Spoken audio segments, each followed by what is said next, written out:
Okay, हमारा ये chapter बात करता है क्वालिटी कंट्रोल वाला। एक SQC 1 के बारे में, एक SA 220 के बारे में, और उसके बाद बात करता है peer review, quality review and then NFRA. ठीक है, तो टोटल यहाँ पे क्या क्या कवर है, तो टोटल ये सारी चीज़ें यहाँ पे कवर है। सबसे पहले स्टार्ट करते हैं SQC 1 से।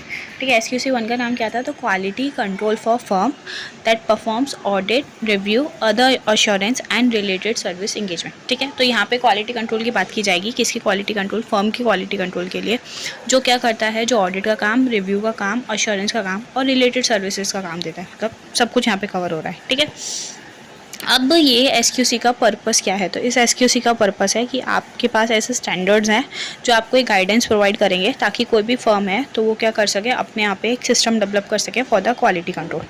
ठीक है, ताकि वो जब ऑडिट करने जाए या रिव्यू करने जाए या कोई भी सर्विसेज देने जाए, तो उस टाइम पे वो क्वालिटी को मेंटेन कर पाए। ठीक है, अब यहाँ पे किसके बारे में बात की गई है, तो यहाँ पे बात की गई है ऑल टाइप ऑफ इंगेजमेंट। तो ये याद रखना है कि भाई यहाँ पे क्या कवर है, तो सब कुछ कवर है। ठीक है, रिलेटेड सर्विसेज भी कवर है, सब कुछ आता है। देन दूसरा, आपको यहाँ पे क्या करना है, यहाँ पे आपको फर्म की क्वालिटी को लेके बात की गई है। ठीक है, अब SQC 1 है, तो फर्म SQC 1 ये जो बात कर रहा है वो बात कर रहा है quality at level of the firm, और 220 जो बात करता है वो बात करता है एट द इंडिविजुअल ऑडिट के एंगेजमेंट लेवल पर। ठीक है, यहाँ पे आप ओवरऑल फर्म के लिए देखते हो, वहाँ पे आप एक पर्टिकुलर असाइनमेंट करते हो जब ऑडिट का, तब आप अपने यहाँ पे क्वालिटी मेंटेन करते हो, तो वो वाला लगता है। ठीक है, अब इसके बाद ये सारे फॉर्म्स पे लगेगा SQC 1। तो सभी फॉर्म्स को क्या करना है, अपने यहाँ पे एक सिस्टम डेवलप करना है क्वालिटी कंट्रोल का। ठीक है, जो क्या दे सके, जो रीजनेबल अश्योरेंस दे सके कि जो फर्म और उसके लोग हैं वो क्या कर रहे हैं, वो professional standard, regulatory and legal requirement को कंप्लाई कर रहे हैं। ठीक है, इसके बाद देखो, अब ये नाम क्या था, क्वालिटी कंट्रोल। तो क्वालिटी कंट्रोल के अंदर क्या क्या आता है, तो इट इंक्लूड 6 एलिमेंट्स। ठीक है, जो भी फर्म के पॉलिसीज प्रोसीजर्स होंगे वो ये 6 एलिमेंट्स के बारे में बात कर रहे होंगे। क्या क्या 6 एलिमेंट्स है वो, तो पहला है leadership responsibility for quality with in the firm. ठीक है, एज अ जो भी फर्म का लीडर है, जो भी है, उनकी क्या रिस्पॉन्सिबिलिटी होगी फर्म के अंदर क्वालिटी मेंटेन करने की। दूसरा, एथिकल रिक्वायरमेंट। तीसरा पॉइंट है acceptance and continuance of client relationship and specific engagement. जब आप एक्सेप्ट करने जाओगे या कंटिन्यू करने जाओगे तो आप क्या क्या ध्यान रखोगे। फिर है ह्यूमन रिसोर्सेज, फिर है इंगेजमेंट परफॉर्मेंस एंड देन है मॉनिटरिंग। ठीक है, जो पूरा SQC है ये यही 6 पॉइंट्स के बारे में बात करता है। तो 1 बाय 1 हम यही सारे 6 पॉइंट्स देखने वाले हैं। ठीक है, सब क्या बोला, leadership responsibility for the quality within the firm, then ethical requirements, उसके बाद आता है acceptance and continuance of client relationship and specific engagement, human resource, उसके बाद हम इंगेजमेंट परफॉर्म करेंगे, लास्ट में मॉनिटर करेंगे। ठीक है, सबसे पहले स्टार्ट करते हैं लीडरशिप रिस्पॉन्सिबिलिटी से for quality within the firm. तो ये विद इन द फर्म है ना, तो आपको अपने यहाँ पे कल्चर ऐसा डेवलप करना है, इंटरनल कल्चर ऐसा बनाना है। अब कैसे बनाओगे, तो अब अपनी लीडरशिप से और अपने आप का ऐसा एग्जाम्पल सेट करके कि भाई सबको जो काम करना है वो प्रोफेशनल स्टैंडर्ड के हिसाब से करना है, रेगुलेटरी और लीगल रिक्वायरमेंट के हिसाब से काम करना है। आप ये चीज़ें क्या करोगे, सेट करोगे। ठीक है, उसके लिए अब आपको क्या करना पड़ेगा, तो सबसे पहले फर्स्ट स्टेप कि भाई क्वालिटी मेंटेन करनी, तो उसके लिए क्या करना पड़ेगा, तो आपके एज अ फर्म आपको असाइन करना पड़ेगा मैनेजमेंट की रिस्पॉन्सिबिलिटी। मैनेजमेंट की रिस्पॉन्सिबिलिटी इस हिसाब से असाइन करो कि जो कमर्शियल कंसिडरेशन है वो ओवरराइड नहीं कर जाए quality of the work. Commercial consideration मतलब जो भी कॉन्ट्रैक्ट के ऑब्लिगेशन है, ऐसा नहीं है कि आप उनको ऊपर रख रहे हो और उसको फुलफिल करते टाइम आप अपनी क्वालिटी को कॉम्प्रोमाइज़ कर दे रहे हो। फिर नेक्स्ट है कि आपको अपने यहाँ पे ऐसे पॉलिसीज एंड प्रोसीजर बनाने पड़ेंगे, ऐसे डिज़ाइन करने पड़ेंगे जो ये चीज़ को डेमोन्स्ट्रेट करें कि भैया आप कमिटमेंट हो, आपकी कमिटमेंट है टुवर्ड्स दी क्वालिटी। ठीक है, तो वो कैसे पता चलेगा, तो आपने क्या करके रखा होगा, अपने यहाँ पे परफॉर्मेंस एवेल्युएशन के लिए रूल्स बना के रखे होंगे, पॉलिसीज़ बना के रखी होगी, कंपनसेशन के लिए बना के रखा होगा, प्रमोशन के लिए बना के रखा होगा, इंसेंटिव स्कीम्स के लिए बना के रखा होगा। तो ये सब चीज़ों के ऊपर आपको क्या करना है, पॉलिसीज़ एंड प्रोसीजर बना के रखना है। देन उसके बाद आपके पास सफिशिएंट रिसोर्सेज होने चाहिए कि ताकि आप क्या कर पाओ, डेवलपमेंट कर पाओ और डॉक्यूमेंटेशन कर पाओ क्वालिटी कंट्रोल के जो भी पॉलिसीज़ और प्रोसीजर है वो।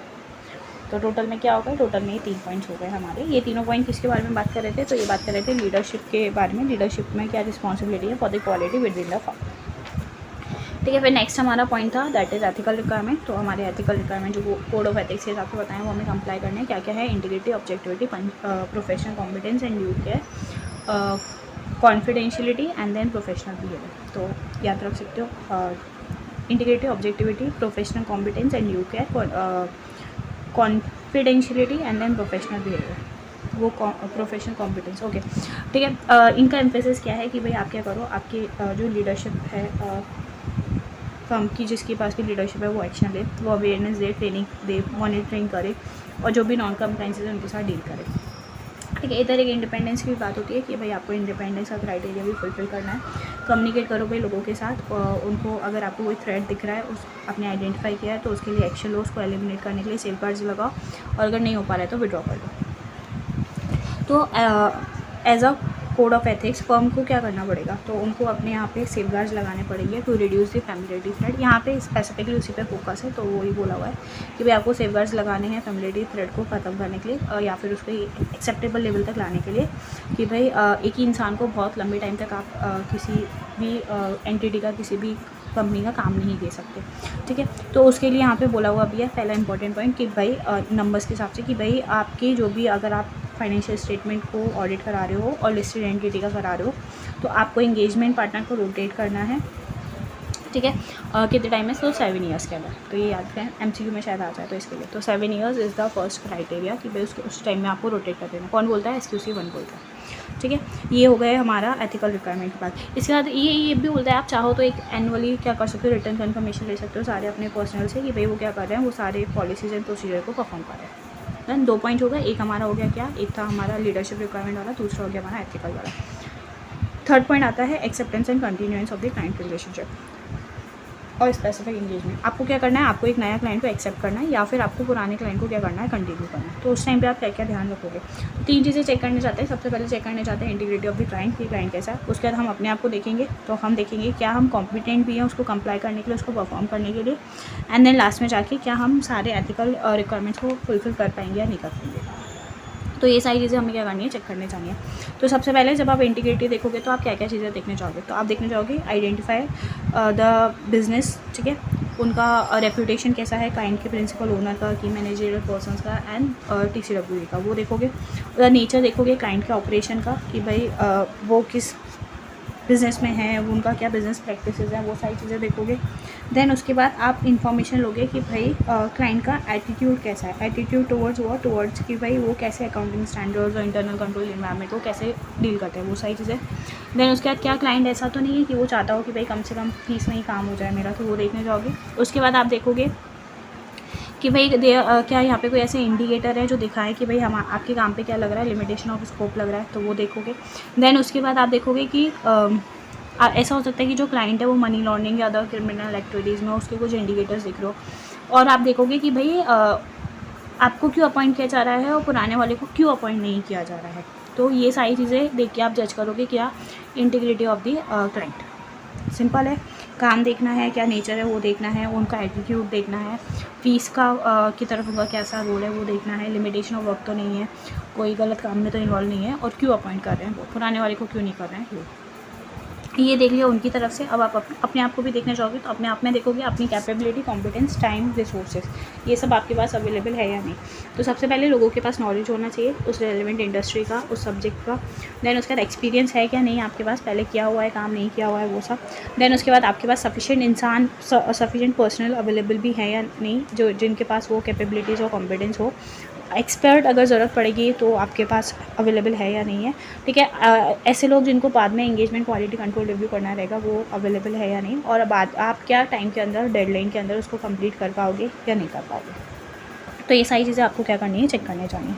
ठीक है, अगर कभी भी कॉन्फ्लिक्ट ऑफ इंटरेस्ट आ रहा है तो आपको पहले वो ख़त्म करना है एक्सेप्टेंस से पहले ही। ठीक है, तो आप ऐसा, उसके लिए भी आप पॉलिसीज एंड प्रोसीजर्स बना सकते हो साथ के साथ, कि भाई अगर कोई प्रोफेशनल लीगल रिस्पॉन्सिबिलिटी आएगी तो हम उसको कैसे डील करेंगे, हमें रिपोर्ट किसको करने जाना है, उसके बाद कौन से केस हैं जिसमें हम विड्रॉ कर सकते हैं। तो ये सारी चीज़ें आपको पहले से क्लियर होनी चाहिए। तो सबसे पहले एक्सेप्ट करने से पहले क्या क्या देखना था, इंटीग्रिटी देखनी थी, तो वो इंटीग्रिटी कैसे देखेंगे, अपने आप को देखना था, तो कॉम्पिटेंस एंड कैपेबिलिटीज़ देखनी थी, तो वो देख ली। ठीक है, देन उसके बाद क्या बोल रहा था, एथिकल रिक्वायरमेंट को फुलफिल करो। एथिकल रिक्वायरमेंट्स क्या थे वो हमने ऊपर देख लिए कि भाई क्या क्या थे हमारे, तो वो integrity, objectivity, confidentiality, professional competence, due care, professional behaviour, independence, वो सब हो गया। उसके बाद जाके क्या बोल रहे हैं कि अगर आप ये सब चीज़ें नहीं कर पा रहे हो तो आप क्या करने जाओगे, आप विड्रॉ कर लोगे। ठीक है, तो उसके लिए भी आपके पास क्या होना चाहिए, पॉलिसीज़ एंड प्रोसीजर होनी चाहिए। अब उसमें क्या बोला हुआ है, देखो आपको प्रॉब्लम है, सबसे पहले आप बात करोगे, किसके साथ बात करोगे, क्लाइंट के मैनेजमेंट के साथ, दोस्त शायद विद गवर्नेंस के साथ, और उनको बताओगे कि भाई ये रीज़न है, ठीक है, जिसके कारण आप क्या कर रहे हो, आप विड्रॉल करने का सोच रहे हो। तो आप डिस्कस करोगे क्लाइंट के साथ, मैनेजमेंट के साथ और TCWG के साथ कि भाई क्या एक्शन है जो फर्म लेना चाहती है बेस्ड ऑन दी जो भी फैक्ट्स और सर्कमस्टेंसेस हैं वो। अगर फर्म को ऐसा लगे कि भाई ठीक है आप छोड़ दो कोई प्रॉब्लम नहीं है, तो आप फिर मैनेजमेंट तो कुछ नहीं करी, तो फिर आप उनके ऊपर जो भी अप्रोप्रिएट लेवल होगा उनके पास जाओगे, दोस्त शायद विद गवर्नेंस के पास जाओगे और उनको बोलोगे कि आप क्या करोगे, आप विड्रॉ करना चाहते हो और उसका रीज़न भी बताओगे, ठीक है। इसके अलावा आप देखोगे कि आपके ऊपर कोई प्रोफेशनल, रेगुलेटरी और लीगल रिक्वायरमेंट आ रही है, अगर आ रही है तो उनको भी रिपोर्ट करने जाओगे रिगार्डिंग द विड्रॉल। और लास्ट में आप डॉक्यूमेंट करोगे सारी चीज़ें, तो आप जो भी सिग्निफिकेंट इश्यूज़ आए, कंक्लूजन क्या आया, बेसिस क्या था कंक्लूजन का, वो सारी चीज़ें आप लिखने जाओगे। हमने स्टार्ट कैसे किया, हमने स्टार्ट किया चैप्टर SQC 1 के साथ। SQC 1 मतलब चैप्टर में है क्या क्या, तो SQC 1 SA 220 एंड उसका थोड़ा बहुत हमारा पीयर रिव्यू, क्वालिटी रिव्यू, नफरा, ये सारी चीज़ें किस लिए दी हुई है, ये सारी चीज़ें दी हुई है क्वालिटी को मेंटेन करने के लिए। हमने स्टार्ट किया SA 220 SQC 1 के साथ। SQC 1 क्या बोल रहा था, आपको क्वालिटी मेंटेन करनी है, और किसकी क्वालिटी की बात कर रहा है, फर्म की क्वालिटी के लिए बात कर रहा है। और कोई भी तरीके का आप लोगे, प्रोजेक्ट लोगे, असाइनमेंट लोगे, तो सब में आपको ये सारी चीज़ें फॉलो करनी है। अब उसमें हमने देखे 6 पॉइंट थे, 6 एलिमेंट थे। पहला एलिमेंट था लीडरशिप रिक्वायरमेंट, दूसरा था एथिकल रिक्वायरमेंट, तीसरा था एक्सेप्ट और कंटिन्यू करना है, तो वो क्या। अभी तक हमने क्या कर लिया, तो अभी तक में हमने यहाँ तक कर लिया। इसके बाद 4th पॉइंट क्या था, 4th पॉइंट था HR ह्यूमन रिसोर्सेज वाला। ह्यूमन रिसोर्सेज में क्या बोला हुआ है कि आपको क्या करना है, आपको अपने यहाँ पे ऐसे पॉलिसीज़ एंड प्रोसीजर्स बनाने हैं कि वो क्या करे, एक रीज़नेबल अश्योरेंस दे कि भाई आपके पास एक सफिशिएंट पर्सनल है जो कैपेबल है, कॉम्पिटेंट है और वो इंगेजमेंट को परफॉर्म कर सकते हैं, ठीक है। उसके लिए आप क्या करोगे, अपने पॉलिसी एंड प्रोसीजर्स में लिखोगे कि कैसे रिक्रूटमेंट करते हो, क्या आपका कंपनसेशन रहता है, क्या ट्रेनिंग कैसे देते हो, करियर डेवलपमेंट कैसे होता है, परफॉर्मेंस एवेल्युएशन कैसे होता है, डेवलपमेंट कैसे होता है, वो सारी चीज़ें। इसके लिए आपको क्या क्या करना पड़ेगा, आपको देखना पड़ेगा कि भाई आइडेंटिफाई करना, उसमें पता चलना चाहिए पॉलिसी एंड प्रोसीजर्स को देख के कि भाई आप कैसे आइडेंटिफाई करोगे और आपका रोल क्या होगा engagement partner. Engagement partner is a person, जो एक्चुअल पर्सन जो काम करने जाता है वो, ठीक है। तो उनको आइडेंटिफाई करना और उनका क्या रोल है वो देखोगे। कम्युनिकेट करोगे वो किसके साथ, कि जो भी की मैनेजरियल्स हैं, मैनेजमेंट है उनके साथ, और दोस्त शायद विद गवर्नेंस के साथ, ठीक है। अब पता चल गया ये काम नहीं करेगा, तो भाई उसको भी तो पता होना चाहिए, तो उसकी रिस्पॉन्सिबिलिटी उनको क्लियरली, एंगेजमेंट पार्टनर को क्लियरली कम्युनिकेट की होनी चाहिए। देन उसके बाद जो एंगेजमेंट पार्टनर है उनके पास अप्रोप्रिएट कैपेबिलिटीज़, कॉम्पिटेंस, अथॉरिटी और टाइम होना चाहिए उसको परफॉर्म करने का। तो HR में हमारे सिंपल पॉइंट्स है।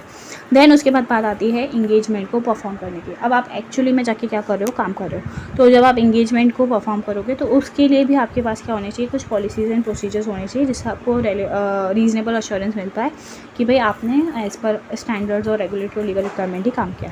तो सबसे पहले आप जब रिव्यू करोगे ऑडिट का वक्त, तब आपको क्या क्या चीज़ों को ध्यान रखना है। तो सबसे पहले आपको ध्यान रखना है कि भाई सारे स्टैंडर्ड्स कंप्लाई होने चाहिए, सारी रेगुलेटरी लीगल रिक्वायरमेंट कंप्लाई होनी चाहिए। अगर कोई भी सिग्निफिकेंट मैटर है तो उसको कैसे फर्दर कंसिडर किया गया है वो देखोगे।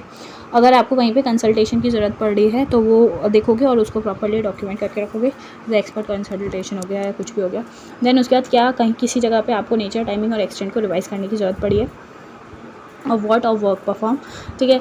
आपने जो भी कंक्लूजन ड्रॉ किया है उसका क्या बेसिस रहा है, तो उसके लिए आप अपने जो भी सपोर्ट चाहिए वो कंक्लूजन को सपोर्ट करने के लिए वो आप अपने पास रिपोर्ट करके रखोगे कि भाई मैंने कंक्लूजन बनाया, इस बेसिस पे बनाया। आपके पास एविडेंसेस होने चाहिए sufficient and appropriate. And last में आप ये ध्यान रखोगे कि भाई जो भी आपने एंगेजमेंट लिया है, जो भी आपने काम लिया है, उसका जो भी ऑब्जेक्टिव था वो आप क्या हो जाए, अचीव हो जाए, ठीक है। ये स्पेसिफिकली यहाँ तक जो बोला वो मैंने किसके हिसाब से बोला, तो वो बोला मैंने SQC 1 के हिसाब से। अब यहीं पे ना थोड़ा सा पहले SA 200 को समझ लेते हैं, उसका थोड़ा सा रेफरेंसिंग ले लेते हैं, then we will continue this, ठीक है। एक फ्लो में काम हो जाएगा इसके लिए।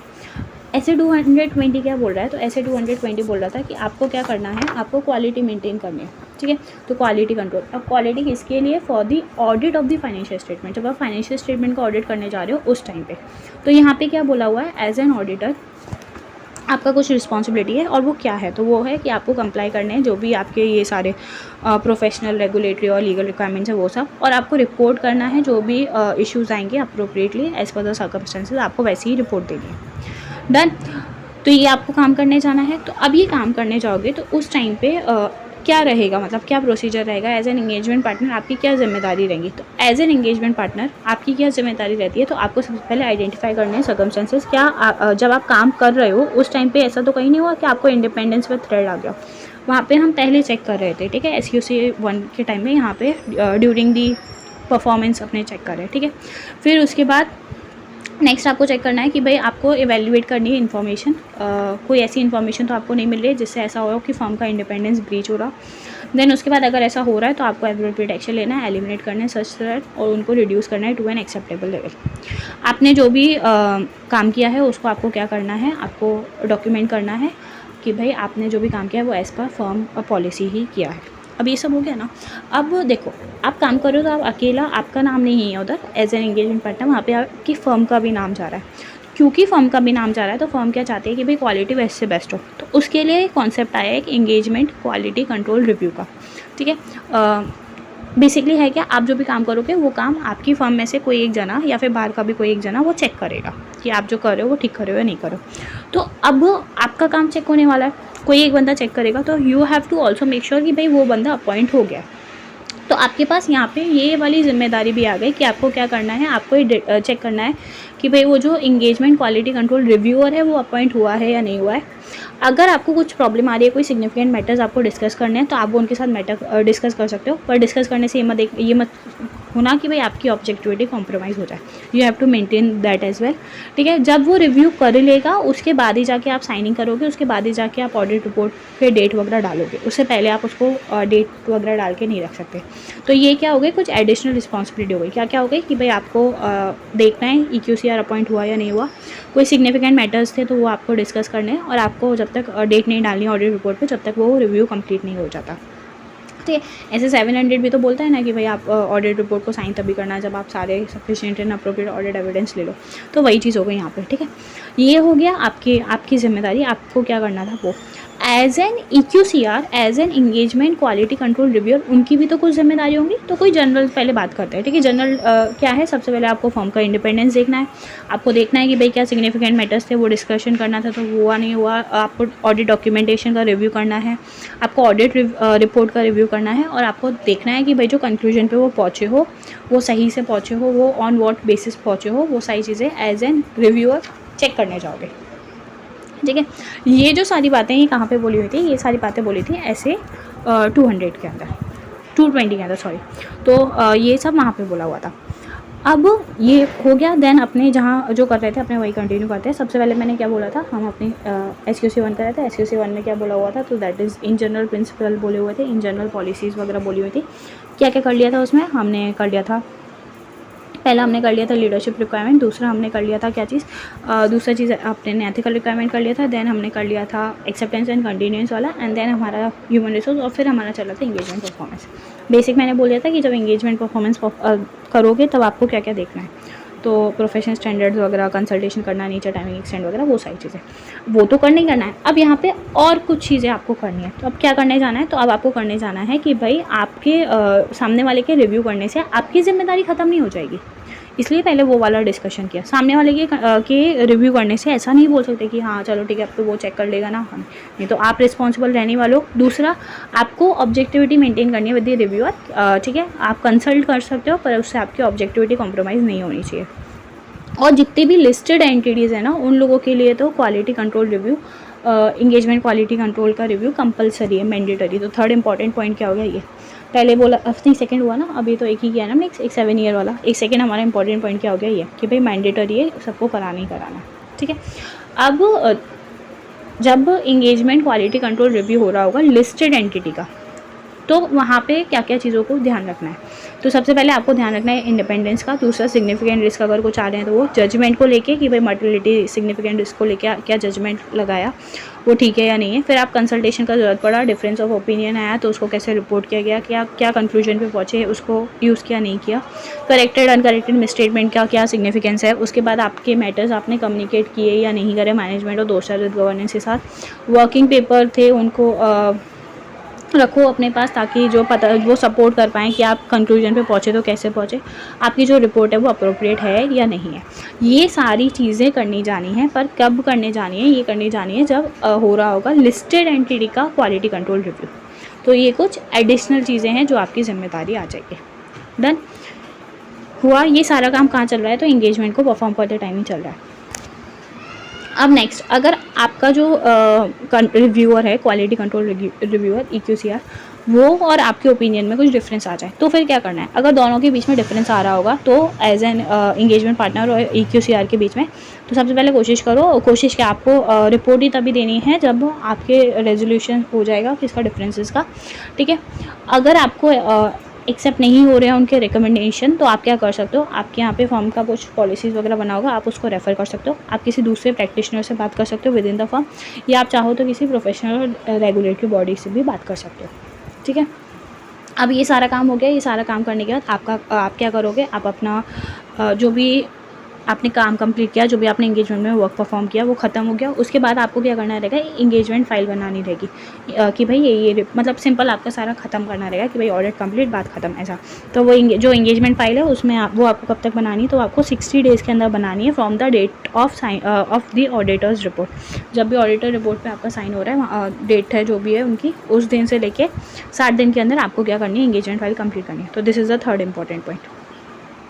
इसके बाद जाके आपको क्या करना है, इसके बाद जाके आपको मॉनिटरिंग करनी है। मॉनिटरिंग 6 पॉइंट से ना 5 पॉइंट हुए, छठा पॉइंट रह गया था, तो छठा पॉइंट है मॉनिटरिंग का। मॉनिटरिंग किस चीज़ की करनी है कि भाई आपके यहाँ पे जो क्वालिटी कंट्रोल है, क्वालिटी कंट्रोल का जो सिस्टम है वो रेलिवेंट है, एडिक्वेट है, ऑपरेट कर रहा है इफेक्टिवली, या फिर कंप्लाई कर रहा है विद ऑल दी प्रैक्टिसेस और नॉट, ठीक है।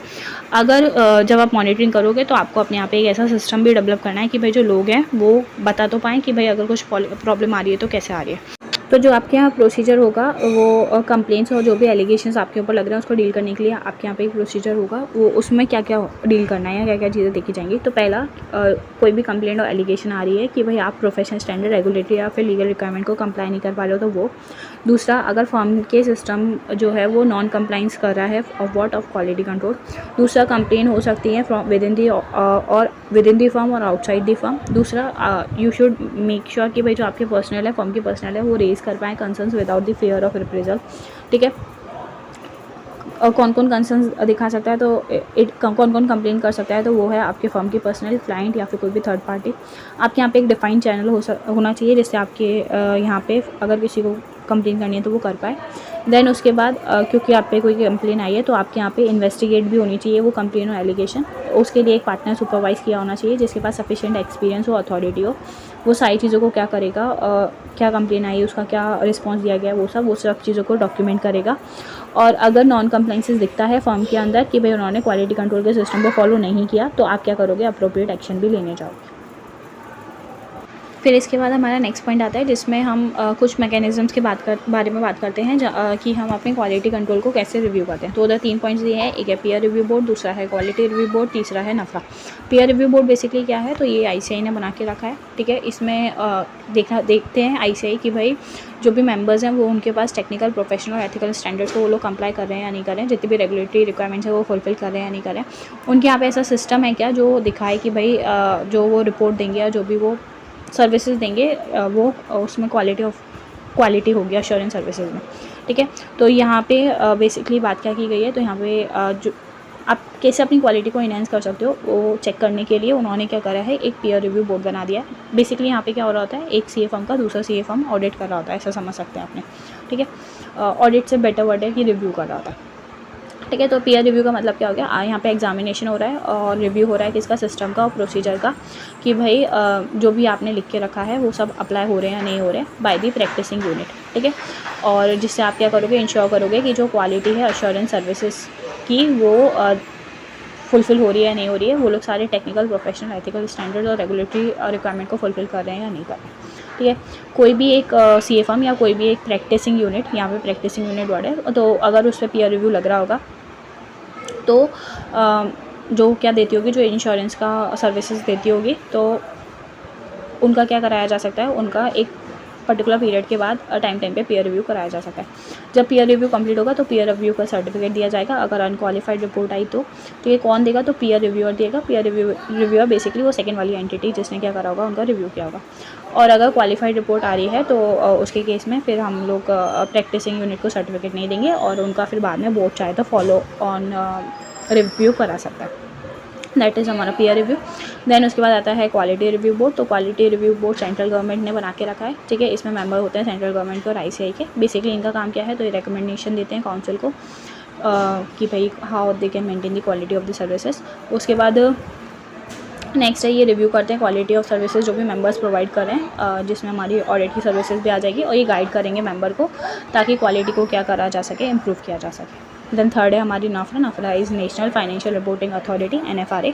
ठीक है, यहाँ पे क्या है, ये सेक्शन 132(1) के हिसाब से बनी हुई है ऑफ द कंपनीज एक्ट 2013। इसका मेजर फोकस क्या है कि भाई जो भी अकाउंटिंग स्टैंडर्ड्स हैं, ऑडिटिंग के स्टैंडर्ड्स हैं, वो कंप्लाई होने चाहिए ताकि जो भी क्वालिटी ऑफ सर्विस है वो मेंटेन हो सके। और ये क्या टाइम पे सजेस्ट करते हैं measures for the improvement of the quality services. ठीक है, तो हमारा चैप्टर नंबर जो 1 है SQC 1, उसके जितने भी मेजर इंपॉर्टेंट पॉइंट्स हैं वो सारे कवर हो गए। चैप्टर नंबर 1 क्वालिटी कंट्रोल, उसके सारे मेजर इंपॉर्टेंट